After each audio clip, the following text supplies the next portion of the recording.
India create history. They are champions of the T20 World Cup 2026 on home soil, vanquishing ghosts of the past at a stadium known for its storied history. And in doing so, they become the first team to defend their T20 World Cup title, the first team to win it 3 times, and the first to do it on home soil. But in all reality, the game was over before the first drinks break even happened. So let's break down what occurred at the Narendra Modi Stadium last night.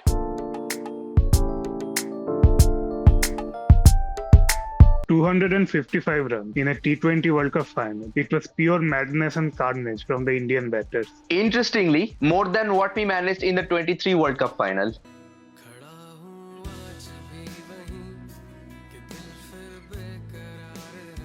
But if India built Burj Khalifa of runs, these were the main architect, Abhishek Sharma. The tournament had been quite for him, but apparently it seems like he was saving the best for the last. Taking a leaf out from Virat Kohli's book, Abhishek Sharma decided to perform in the final. A blistering 50, and suddenly India were flying. Along with him, his opening partner Sanju Samson, who seems to be in the form of his life. At this point, Sanju Samson scoring runs feels like a subscription service, guaranteed delivery. Intent from the offset for Sanju Samson. Although he only played 5 matches the entire tournament, the man always started off with a 6 in his first over. At the fall of the first wicket, Kishan walked in and made sure the momentum never stopped. Continuing on, from his own fine form, Ishan also ensured himself a half century, and every time the Kiwis tried to slow things down, boom, came another boundary. And it was a master stroke from the selection committee to pick Ishan based on his performance in the SMAC tournament. Special credit to RP Singh. To be fair to the Black Caps bowlers, veteran Jimmy Neesham did create a moment of chaos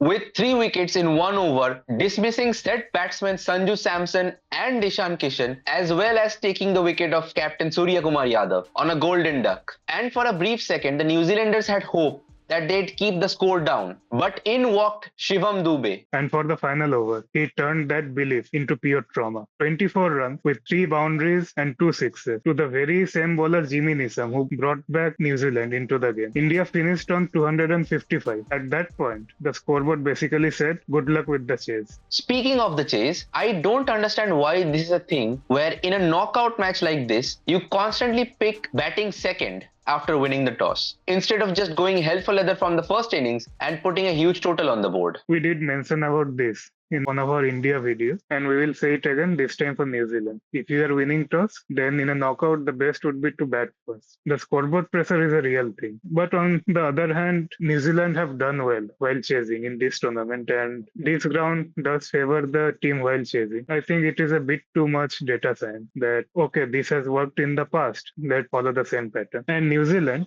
we always praise them for their preparation, but this time it seemed like they came over-prepared for the moment. And while they did put faith in their abilities to chase down the score, too much experimentation with the bowling order cost them dearly. Dropping Cole McConkey for an extra pacer in Jacob Duffy proved to be costly for the Kiwis. At one point, Jimmy Neesham was the only bowler who looked like he had any idea of what to do on this sort of a pitch. And also Mitchell Santner to some extent. I think for 4 overs he went for like 32, 33. That was decent when everyone else was going for a tour of the stadium. Now, chasing 255 in a World Cup final is already brutal, and India made sure that it becomes impossible. The first big blow came from Bapu, Akshar Patel, removing the dangerous spin Alan early. The man coming off the back of a record-breaking century against South Africa in the semi-final. It was a huge blow for the Kiwis, but the pain didn't just stop there, because in came the GOAT, Jasprit Bumrah, delivering a masterclass, picking up 4 crucial wickets, that too in a World Cup final, the first 4-for in his T20 international career. Add to that,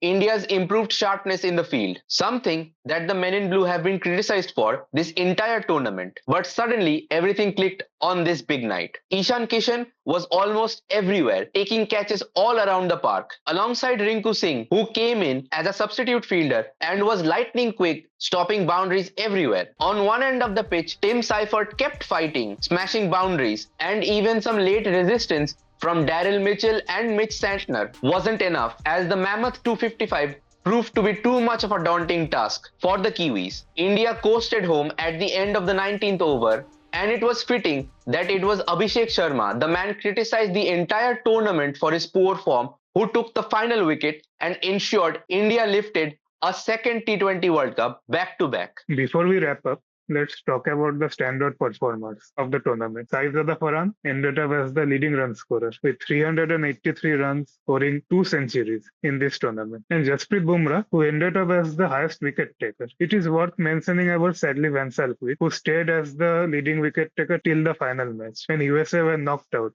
in the group stage. One standout thing for Jasprit Bumrah was his economy, 6.2 in a high-scoring T20 World Cup like this. It was outstanding performance from him. He was nowhere near the top of the wicket takers charts, but come the final, the man provided his best performance, becoming man of the match in the final itself and becoming the highest wicket taker in the process. To add to the awards section, Sanju Samson was declared player of the tournament. Only playing 5 matches, the man from Kerala played 3 crucial knocks in the Super 8s against England in the semi-final and in the final against New Zealand, smashing 27 boundaries and 24 sixes, the most sixes in a single World Cup, at a strike rate of almost 200. It was an insane tournament, and we can only imagine what more carnage he would have caused had he actually played the entirety of the tournament. Now let us be honest for a second. That pitch was actually very flat. When batting becomes this dominant, it does leave a slight mixed feeling. Full credit to the batters though. Scoring like that in a World Cup final takes some real skill and gut. While it was heartbreak for the Kiwis, it was another crowning achievement for the Indian team. A second ICC title under coach Gautam Gambhir, adding to the Champions Trophy last year. Everybody wants to know what I would do if I didn't win. I guess we'll never know. The GG era is officially here, and everybody will be anxious to see what this team does in the Cricket World Cup come next year. That 19 November loss broke us so badly that we almost forgot how to lose a final. And right now, India look like a team that doesn't plan on remembering that anytime soon.